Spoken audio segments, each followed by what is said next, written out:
Saan mang sulok ng mundo, sagot ay aabot sa'yo. Ano mang katanungan mo, hatid ka panatagan sa'yo. Gabay maging sa landas mo, at ang pagtatagumpay mo. Buksan ang puso't isipan, tayo na sa ang sagot ng Biblia. Totoo ba na ang masamang damo ay matagal mamatay? Mga minamahal na kaibigan na taga-subaybay sa programang ito na ang sagot ng Biblia. Ako po si Brother JC Galang ang maglilingkod sa inyo para po sa palatuntunang ito na ngayon ay very interesting ang atin pong sasagutin na katanungan mula sa ating viewer. Isang kasabihan, hindi lang po siguro dito sa atin, sa Pilipinas, kundi sa iba't ibang panig ng mundo na sinasabi nga na ang masamang damo ay matagal mamatay. Kasabihan na madalas po ay nasasabi ng mga nagkakaedad na, tumatanda na, pero nakagagawa nga ng mga masasamang gawa. Kaya sinasabi nila kung masamang damo, matagal mamatay. At para po sagutin ang mahalagang katanungan pong ito, kasama po natin ngayon one of our bishops sa Most Holy Church of God in Christ Jesus, Bishop Danilo Francisco. Bishop? Maraming salamat, Brother JC.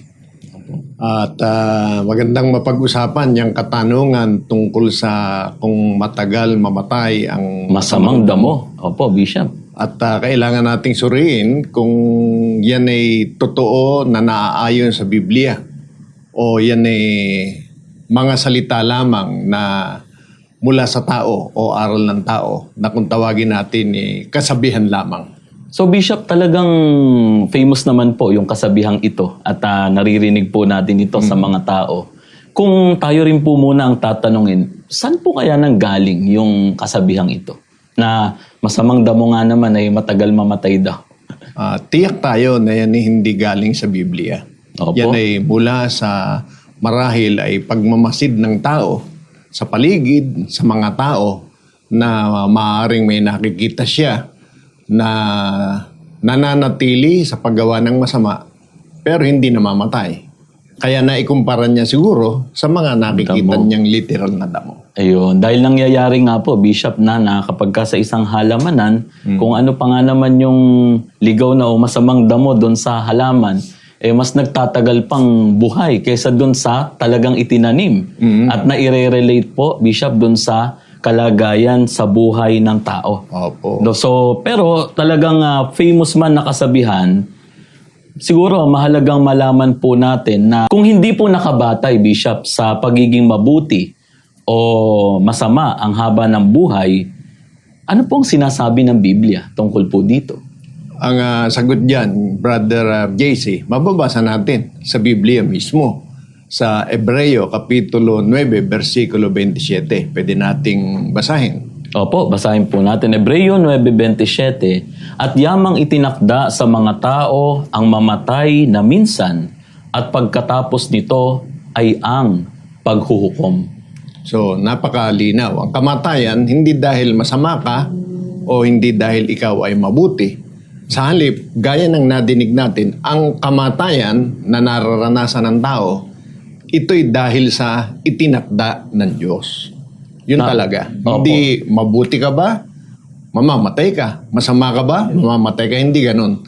Ang kamatayan ay dahil itinakda ng Diyos. So magandang punto po yon sa ating mga viewers na hindi talaga nakabase sa tao ang kanyang buhay, kundi ayon po sa katakdaan ng Diyos, gaya po ng na-share natin sa verse na ito mula sa Hebreo 9:27. So ibig sabihin po, Bishop, hindi dahil masama ang tao ay hahaba na po agad ang buhay niya. So, tama po, Brother JC. Hindi dahil masama o mabuti ang tao, hahaba o iikli ang kanyang buhay. Opo. Kung mapapansin natin, sa ating paligid, sa mga nangyayari sa mundong ito, merong kapapanganak pa lang. Namamatay na. Namamatay, oh. Meron yung hindi na naipanganganak. nasa Ayan. sinapupunan, patay na. Meron namang gumagawa ng masama, pero humahaba nga ang buhay. Pero meron din, dahil sa paggawa niya ng masama, namamatay siya kagad. Totoo po yun. Yun. Meron din namang mabuti na humahaba ang buhay. Meron ding hindi humahaba ang buhay. Kaya hindi pwedeng ang nakikita natin, ang maging basehan para sabihin, yun nga, kaya siya namatay kasi masama siya. Kaya siya nanatiling buhay kasi masama siya o kaya mabuti siya. Kundi tanggapin natin ang katotohanan, ang kamatayan, Brother JC, mga giliw na taga-subaybay, yan ay takda ng Diyos. Takda ng Diyos po talaga, Bishop. No? Nabanggit niyo po yung mga gumagawa ng masama nga, tapos humahaba pa po ang kanilang buhay. Opo. Kaya na-observe din naman po natin at may mga pangyayari ho talagang ganon. Siguro po, maganda lang din talagang malaman po ng ating mga viewers, Bishop, bakit po kaya tila parang nadidelay pa yung parusa o kaparusahan doon po sa mga taong gumagawa ng masama? Kumbaga po na-observe po tuloy na humahaba ang buhay, gumagawa pa nga ng masama na parang nadidelay o nagtatagal pa po yung parusa ng Panginoon sa kanila. Parang yung sinasabi ng iba dapat yan Maparusahan na agad, ganun po mapunta sana. na sa ganito. Hindi dapat na maging gayon ang kaisipan ng tao. Sa halip, dapat maunawaan ng tao ano ba ang intensyon o layunin ng Panginoon, Panginoon, no? sa gayong sitwasyon na nakikita natin sa ating paligid na kung minsan may masamang tao pero nananatiling buhay at medyo mahaba pa nga ang buhay. May paliwanag diyan ng Biblia at mababasa natin sa Ecclesiastes Kapitulo 8, versikulo 11. Pakibasa, kapatid. Narito po. Brother JC. Sapagkat ang hatol laban sa masamang gawa ay hindi isinasagawa agad. O yan, napakalinaw. Talagang ang hatol, ayon sa sinasabi ng Biblia, may pagkakataon na hindi agad isinasagawa o iginagawad ng ating Panginoong Diyos sa tao na gumagawa ng masama o gumagawa ng mabuti. So, ibig sabihin po, hindi porket nadidelay yung hatol o kaparusahan sa isang tao na gumagawa ng masama, para bang hindi na siya hahatulan. O kaya ay kinukonsente siya. At kinukonsinte. Oo, hindi ganoon. Kundi meron po talagang kahatulan para sa gumagawa. At hindi rin po yun daan para po sabihin na ito pa yung paraan para humaba yung kanilang buhay. Kaya minsan naiinggit nga po yung tao, Bishop, na sa kapwa nila tao. Ako nga na nagpapakabait, ako pa yung nagkakasakit. May mga pangyayari pong ganyan sa ating mga viewers na yun namang kakilala po nila, Bishop, masamang tao. Ito pa yung talagang humahaba nga at tumatagal ang kanyang pamumuhay. Nakakainggitan po tuloy ng tao, pero napakahalaga po nung ibinahagi po ninyo na talata po na yon sa Biblia, meron po pala talagang ginagawad ng Panginoon na paghatol. Although, tila hindi lang agad na dumarating. Pero siguro po mahalagang matanong, bakit po hindi agad? Ba't kaya po hindi agad siya kumikilos? Ba't hindi po agad ibinibigay o ipinapataw ng Panginoon yung parusa sa taong iyon? Ayon sa paliwanag ni Apostol Pablo, napakabuti naman ang layunin ng Diyos, Brother JC.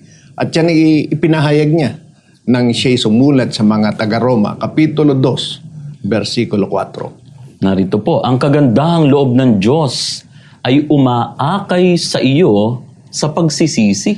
Yan. Hindi kinukonsinti ng Diyos ang sino mang tao na gumagawa ng masama. Kinaawaan niya ang tao at nais niyang bigyan ang tao ng pagkakataon para magsisi. So Bishop Danilo, yung po palang umaakay sa atin sa pagsisisi ay nangangahulugang hindi po kinukonsinti naman ng Opo. Diyos. Mahalaga po yun sa ating mga viewers, no, na ang Panginoon po ay umaakay sa atin sa pagsisisi. Hindi excuse o hindi daan talaga na kung tayo po ay hindi agad na parurusahan, tuloy-tuloy lang po sa paggawa ng kasalanan. So marami po tayong nare-realize ngayon pa lamang po, Bishop. Siguro mahalagang malaman din po ng ating mga viewers, paano po kung hindi nga lang po magsisi yung binibigyan ng tsansa ng Panginoon na yon na magsisi? Nakalulungkot, Brother JC, dahil pag ang tao na binigyan ng Diyos ng pagkakataon para magsisi at magbago sa kanyang gawang masama, tiyak na merong hangganan yun. Opo. At merong katapat na parusa ayon sa sinasabi ni Apostol Pablo sa Roma 2:5. Roma 2:5. Datapwat ayon sa iyong katigasan at iyong pusong hindi nagsisisi, ay nagtitipon ka sa iyong sarili ng puot sa kaarawan ng kapuotan at pagpapahayag ng tapat na paghukom ng Diyos. Yan, napakaliwanag. Ang hindi pagsisisi upang magbago ang tao. Kasi merong nagsisisi lang, pero walang intensyong magbago. Kailangan magsisi at talagang ang pagsisisi niya ay nagnanasang siya magbago. Pag yun ang nakita sa tao, hindi siya tatanggap ng parusa o ng hatol sa Diyos. Pero pag hindi siya nagsisi, sa halip ay nagpatuloy, tatanggapin niya ang karampatang parusa o hatol sa kanyang masamang gawa.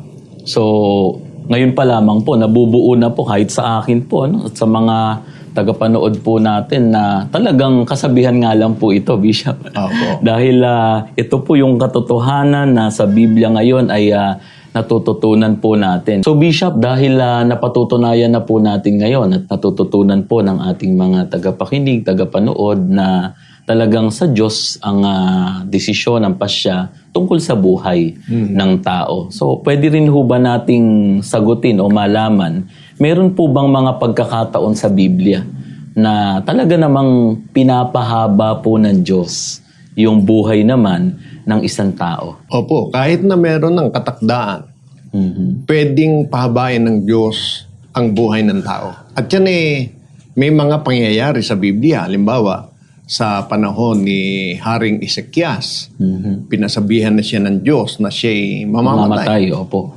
At pinapaghahanda na siya ng Panginoon. Pero dahil sa siya'y mabuting lingkod ng Diyos, nanalangin siya.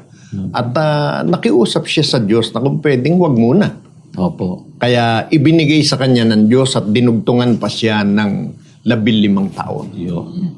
So, nangyari po talaga ito sa Biblia, ano po? Opo. Kaya, meron po talaga tayong katunayan na pwede talagang ibigay ng Panginoon yung karugtong pa na buhay. Bukod po doon, may paraan po ba na pwedeng matutunan ang tao para humaba ang buhay niya? Meron, Brother JC, lalo na sa mga kabataan, sa kasalukuyan. Dahil alam naman natin ang mga kabataan ngayon. Kung minsan malaking-malaki talaga ang kaibahan kumpara sa mga kabataan dati. Parang katulad nyo. Opo. Di ba? Ang sabi ng Biblia tungkol sa mga kabataan para humaba ang buhay, mababasa natin sa Efeso Kapitulo 6, versikulo 2 hanggang 3. Pakibasa, Brother JC. Igalang mo ang iyong ama at ina upang yumaon kang mabuti at ikaw ay mabuhay na malaon sa lupa. O yan, napakaliwanag. May paraan para makamit ng tao ang mahabang buhay dito sa lupa. Dahil yung sinabing para mabuhay ng malaon, para mabuhay ng matagal. Matagalan. Ang paraan sa mga kabataan, ayon sa sinasabi, igalang mo. Kilalanin mo ang irespeto mo ang iyong mga magulang. At kung sinasabi man po siguro sa talata na para ito sa kabataan, understandable naman ho siguro na hindi lang sa mga kabataan. Yung pagrespeto, paggalang, na yun pala po ay daan para humaba ang buhay ng isang tao. Parang ano po, no?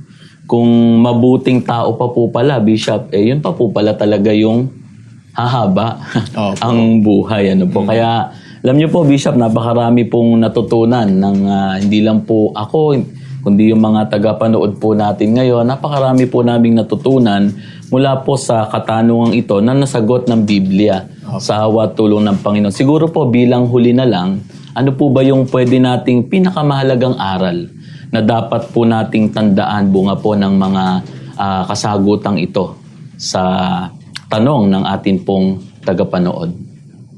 Unang-una, Brother JC, mga giliw naming taga-subaybay, tatandaan natin tayo mahal ng Diyos.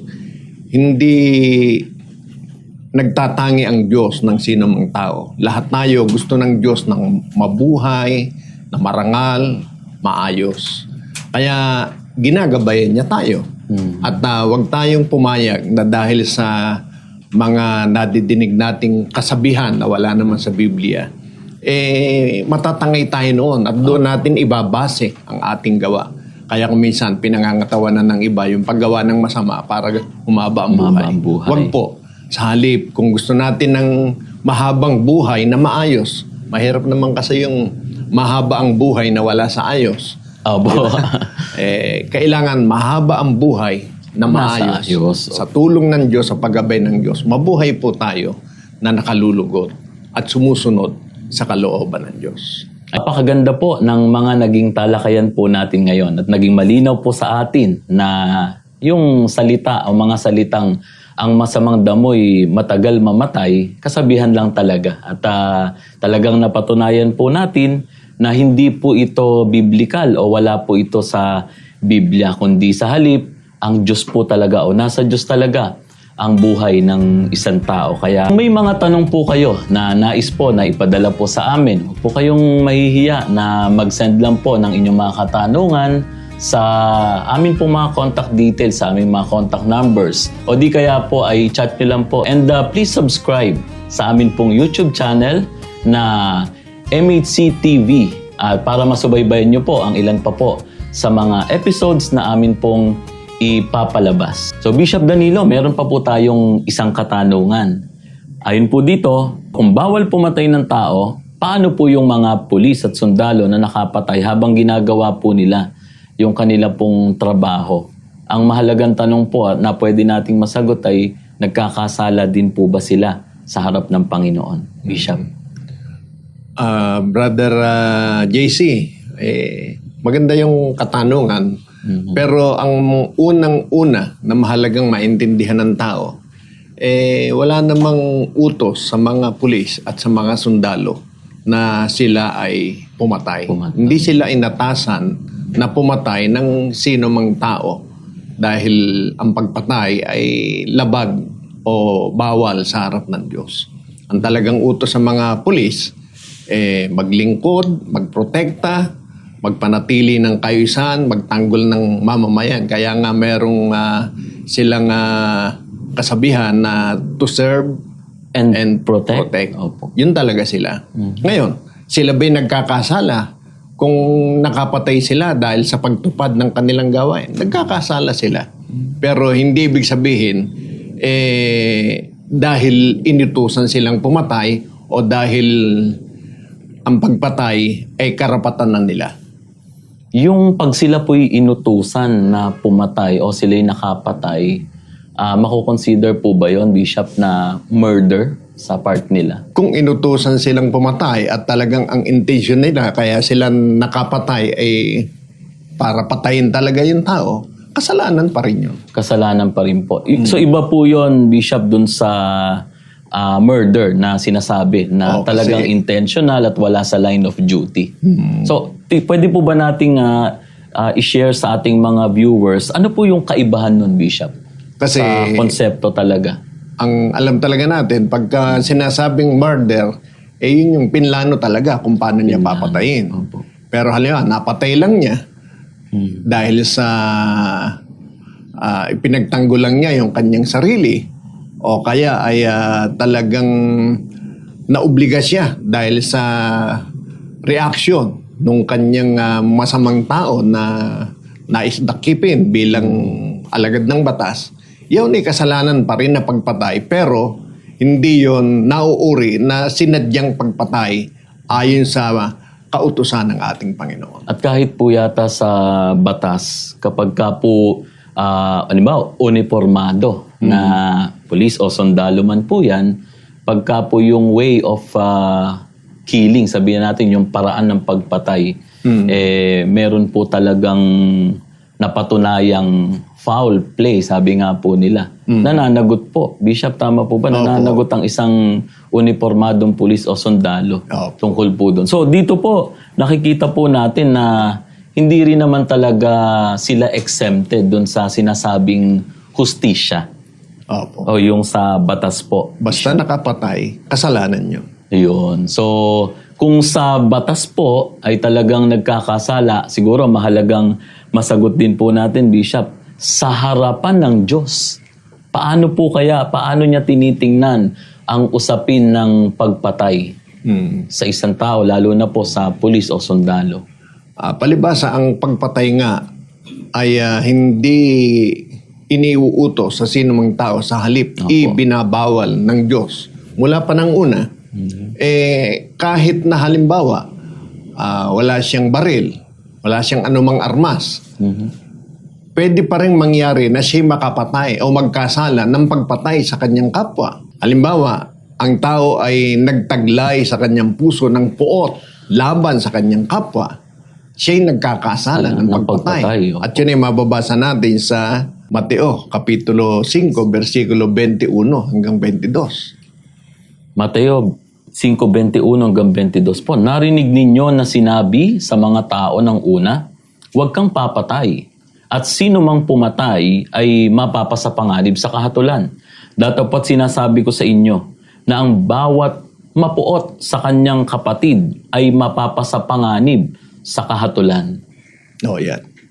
So, diyan nakikita natin ayon sa itinuturo ng Biblia, talagang lalo na sa panahon natin ngayon, mas mahigpit ang utos at kabawalan tungkol sa pagpatay. Dahil pagka ang tao ay nagtataglay ng pag-ibig sa kanyang kapwa, hindi siya magkakaroon ng puot sa kanyang kapwa. Hindi rin niya gagawa ng masama ang kanyang kapwa, lalong hindi niya papatayin. Pero sa sinaunang utos, halimbawa, doon sa panahon ng bayang Israel, ang nakasulat talaga, huwag kang papatay. Ayun, napakahalaga po nung nabanggit po ninyo. Pero pagka binugbog mo, sinuntok mo, hindi mo naman napatay, hindi ka nakalalabag sa utos. Subjectively, parang ganun po. Dahil yun naman ang sinasabi. Pero sa kasalukuyang panahon, kahit na hindi niya napatay, pero gumawa siya ng masama, yun ay kasalanan pa rin sa harap ng Diyos. So, dun po sa nabanggit po ninyo, parang naintindihan na po ng ating mga tagapanood na yung kadalasan pinagmumulan ng pagpatay nga talaga. Which is, mag-agree naman siguro ang lahat na puot o galit ng isang tao sa laban sa kanyang kapwa-tao. Pero kung wala ngang ganon, talagang naiiwasan pa po yung ganong mga pangyayari. Bishop, hindi lang po siguro sa mga uniformadong tao, gaya ng sundalo at pulis, nangyayari ito. Paano naman daw po yung yung tinatawag po na hitman? Yung po bang sanay na po talaga sila sa pagpatay? In fact, nagiging source of income pa nga po nila, binabayaran para po gawin nila ito. Ano naman po yung sagot ng Biblia tungkol po rito? Sa madaling salita, Brother JC, yung mga mamamatay tao. Opo. Pagka yun na ang naging kalagayan ng tao at natili siya sa ganung gawa na ang tawag sa kanya o ang uri niya sa harap ng tao, sa harap ng batas, sa harap ng Diyos ay mamamatay tao, may tiyak na panahon na siya parurusahan ng Diyos. At yan ay mababasa natin sa Apokalipsis, Kapitulo 21, versikulo 8. Ngunit sa mga duwag at sa mga hindi mananampalataya at sa mga kasuklam-suklam at sa mga mamamatay tao at sa mga mapakiapid at sa mga manggagaway at sa mga mapagsamba sa Diyos-Diyosan, sa lahat ng mga sinungaling, ang kanilang bahagi ay sa dagat-dagatang nagnininga sa apoy at asupre na siyang ikalawang kamatayan. So nabanggit din po dito, Bishop, yung mga mamamatay tao. At ang mamamatay tao ay may tiyak na kaparusahan buhat po sa ating Panginoon sa takdang panahon. At ang kahanay niya ay katulad ng mga gumagawa ng iba pang kasama ang sinasabi ng Biblia. Kaya dito, maiintindihan talaga natin na pagka hindi nagsisi, Opo. hindi nagbago ang tao, hanggang sa dulo ng pagkakataon na ibinibigay sa kanya ng Diyos, yun siya na gumagawa ng masama tulad ng pagpatay sa kanyang kapwa, parurusahan siya ng Diyos. Bishop, marami na pong mga talagang dumadaan din po sa ganitong kalooban, kaibigan nating mga sundalo, pulis, na may dinadalang bigat sa kanila pong konsensya. Alam niyo po yung bunga po ng kanilang mga nagawa na pagpatay sa serbisyo. Maaaring makatulong po ang programa nating ito para sa kanila. Ano po yung pwede nating maipayo sa kanila tungkol dito? Napakabuting kalooban, Brother JC, na ang isang tao, makita niya yung sarili niya sa harap ng kanyang mga ginagawa sa buhay na ito. At kung makita niya ang sarili niya na may mga kasalanang nagawa tulad ng halimbawa, pagpatay. Opo. At ayaw niya nang ipagpatuloy ito, nakahanda ang Diyos na tulungan ng tao. Sabi nga ng Panginoon, kahit pa maging gaya ng matingkad na pula. Opo. Ang uri ng kasalanan ng tao, basta lumapit ang tao sa Diyos, patatawarin siya ng Diyos. Ngayon, halimbawa, pulis, sundalo, o kahit hindi pulis, kahit hindi sundalo, pero nahulog siya sa ganong pagkakasala at gusto niya nang magbago, gusto niya nang iwan yung pagkapulis niya, nasa kanya yun. Magpatulong siya sa Diyos at ang Diyos handang tumulong sa tao. Napakaginhawa naman po sa kalooban ng gano'n. Ano po? So parang naliliwanagan yung lahat ng mga nanonood po sa atin ngayon na nariyan ang Panginoon. Naghihintay para sa isang taong, sabi nyo nga po kanina, pulisman, sundalo man, o ordinaryong tao na nakagawa. I think hindi lang po yung pinag-uusapan nating pagpatay, kundi yung mga kasalanan kung lalapit sa Panginoon. Opo. Handa nga talaga na patawarin ng Panginoon. Kaya malinaw po ang ating natutunan po ngayon, mga minamahal po naming kaibigan, mga kaibigan. Ang tungkulin po ng pulis at sundalo ay talaga namang maglingkod at magprotekta. Hindi po yung pumatay. Kapag ka po may mga namatay sa operasyon, hindi agad nangangahulugan na yun naman ay kinakount na murder. Ano po? Kung may paglabag, mananagot pa rin po sila sa batas. At sa harap ng Diyos, lahat ng tao ay nangangailangan ng awa at kapatawaran. Opo. Bishop? Kaya paubayan natin sa Diyos ang desisyon sa bagay na yon.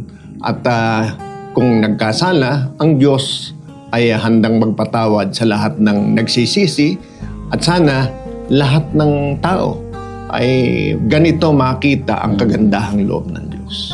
Opo, sang-ayon din po ako doon. Kaya talagang napakahalaga po ng mga kasagutan na inyo pong ibinahagi po sa amin tungkol po sa mahalaga rin na katanungan pong ito. Salamat po, Bishop Danilo, sa mahalagang mga kasagutan sa katanungan po natin ngayon at naliwanagan po ang marami nating tagapanood. At sa inyo po, naming mga viewers, maraming salamat po sa inyong pagsubaybay sa programang ito na ang Sagot ng Biblia. So, Bishop, sa pagtatapos po ng ating po palatuntunan, tayo po ay manalangin kasama ng ating mga tagapanood.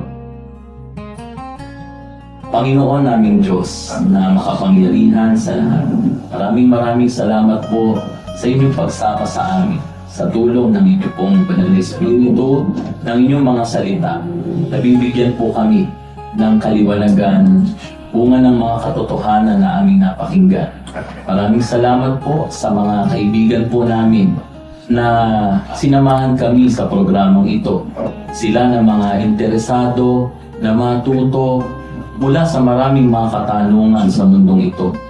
At tulungan mo po na sa pamamagitan ng programang ito ay marami pa po na matulungan, maliwanagan tungkol sa mga mahalagang usapin sa lipunan na aming ginagalawan na matatagpuan po namin ang mga kasagutan sa iyong banal na kasulatan. Sana Panginoon, lalo mo pong pagpalain ang aming mga tagapanood, tagapakinig upang sila na mga tumatangkilik sa amin ay makadama ng inyong walang hanggang pagmamahal. At bunga nito, lagi kami magkasama-sama at itong maging daan mo, Panginoon, para kami ay lalong mapalapit sa iyo. Dahil sa tulong ng iyong mga banal na salita, Panginoon, naniniwala po kami na ito ang kasagutan sa lahat ng aming mga katanungan mula po sa mga pangyayari o mga nangyayari sa buhay namin. Panginoon, hinihiling namin na patuloy mo rin po sana kaming kasangkapanin para po sa aming kapwa-tao at magbunga ito na ang aming mga kapwa ay lalong sumunod at makinig sa iyong mga banal na salita. Ang lahat po ng ito ay aming ipinagpapasalamat sa iyo sa pangalan niyo pong Kristo Jesus na aming tagapagligtas. Amen. Amen.